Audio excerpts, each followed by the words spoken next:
पण आता भाजपचं सरकार असताना 1.5 कोटीचा निधी त्याच भाजपच्या एका नेत्याने तिथं त्या मंदिराला जिथं हा भोंदू बाबा बसतो त्या मंदिराला त्या ठिकाणी दिलं. आता मग राजकारण करायचं का ह्याच्यावर? अरे पण खरं काय येऊ द्या ना. असं कुणी कधी उद्या जाऊन करू नये.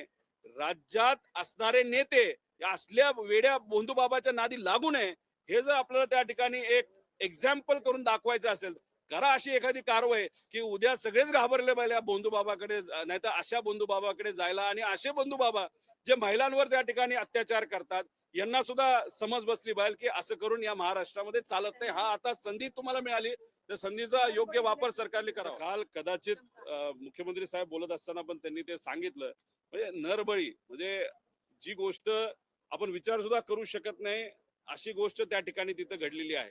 म्हणजे हे ब्लॅक मॅजिकचाच एक भाग झाला.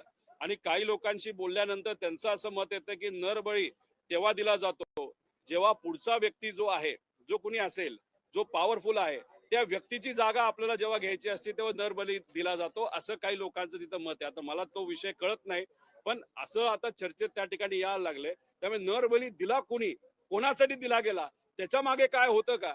आणि मग तसं जर बघायचं झालं तर दादांच्या ऍक्सिडेंट पर्यंत हा विषय येतो का, हे सगळं त्या ठिकाणी बघावं लागेल.